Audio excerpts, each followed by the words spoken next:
The ICC World T20 2022 is just 7 days away now. 22nd October, we'll see Australia and New Zealand face each other off at the Sydney Cricket Ground. It has been a rather arduous journey for the ICC T20 World Cup in Australia, because remember, initially the plan was that in 2020, Australia will host the T20 World Cup, and in 2022 it will be India who will host the T20 World Cup. But all that changed because of the coronavirus pandemic. The COVID-19 pandemic forced the 2020 World Cup to be postponed, and the India edition was brought forward by 1 year to 2021. In 2021, because the COVID-19 pandemic was raging in India, that is why the edition was held in the UAE. Now in Australia, finally after 2 years, it's coming back. The question that everyone will have is, with COVID-19 cases on the wane in some continents, will we see a biobubble in place? What are the coronavirus protocols in place for the T20 2022 World Cup? So, in this video, I will tell you what are the biobubble protocols, if there are any, and I will also tell you what is the current COVID situation in Australia. So it is very simple that in this edition of the T20 World Cup, you are going to be in a relaxed biosecure norms. There will be no major norms that was enforced during the last visit to Australia. Remember, teams and individuals who were entering Australia, they had to go into quarantine, forced isolated quarantine for 2 weeks. It depended on which state you would land, whether it be Queensland, New South Wales, Victoria, South Australia or Western Australia. Now there is no such isolation protocol needed. Initially, in the second wave, there was a 5-day mandatory isolation protocol in place in Australia. Now that has been scrapped. There will be no isolation. Players, individuals and any other teams that come, they will just have to provide a negative RT-PCR report and they will be allowed entry into Australia. There will be relaxed COVID guidelines with no bio bubble. So the T20 World Cup, for the first time in more than 2 to 3 years, this edition will have no bio bubbles. That is the clear-cut message that has been sent out by the government health ministries in Australia in consultation with the ICC, who are employing their own team of medical experts. So no bio bubble in place for this 2022 T20 World Cup. Now supposing in this midst, what happens if a player tests positive for coronavirus? Will he be allowed to play?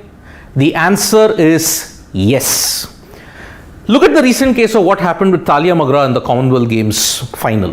She had tested positive, but she had mild symptoms. This is the key word here, mild symptoms. If the player has mild symptoms and he adheres to the social distancing norm, then he will be allowed to play. Remember, Talia Magra socially distanced herself from her teammates. She was in a separate part of the dressing room. She had worn a mask, and she was allowed to be in the field, bat and bowl as well. So this is the same protocol that will happen in Australia as well. If a player tests positive, but if the symptoms are mild, he will be allowed to play. There will be no delay. There will not be much interference as to, okay, you need to announce a substitute. There will be nothing of that kind. The delay though will happen if there are 7 to 8 players who have tested positive for coronavirus. Only then, if they cannot assemble a team of 11, then and only then the match could either be postponed or could be delayed. That is the only protocol that is there in place. So Talia Magra, as I pointed out, in the Commonwealth Games, because she had mild symptoms, she could be allowed to play. A similar situation will happen if any player or players test positive, but they have mild symptoms, they will be allowed to play. Most important thing, what happened in the 2021 ICC World T20 in the UAE? There were rapid antigen tests, RT-PCR tests every couple of days. 14,000 tests were conducted in that entire period when the ICC World T20 was held in the UAE. For players, there is a massive relief in Australia.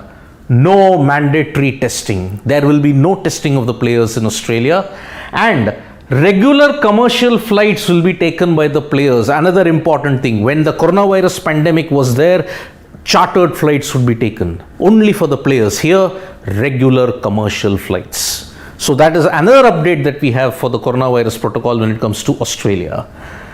Recently though, we have seen in the last 24 hours that Australia had recorded about 4,500 COVID cases. As I had said, COVID is on the wane in some continents, but in the case of Europe, it is on the rise.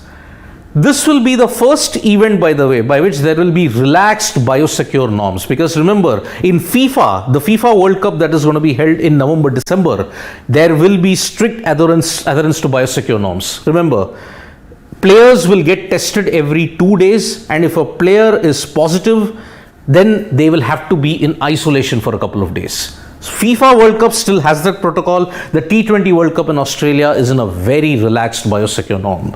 So one hopes that COVID does not spread havoc in the T20 World Cup in Australia, because remember, in the last couple of series, there have been instances where COVID has delayed play in Australia. Ashes, in the recent Ashes test where Scott Boland took 6 for 7, there was a 30-minute delay on day 2 because England players had tested positive for the coronavirus. In the Australia-Sri Lanka T20 series in 2022, Vanindu Hasaranga tested positive for the coronavirus. So, in several ways, if you have to look at it, COVID is still there, but this time it looks like the threat is not so potent. So, thank you so much, folks, for joining us for this live. We'll be back with more updates from Sports Today. Press the like, comment, and share button. We are also there on Facebook, Twitter, and Instagram. Thank you.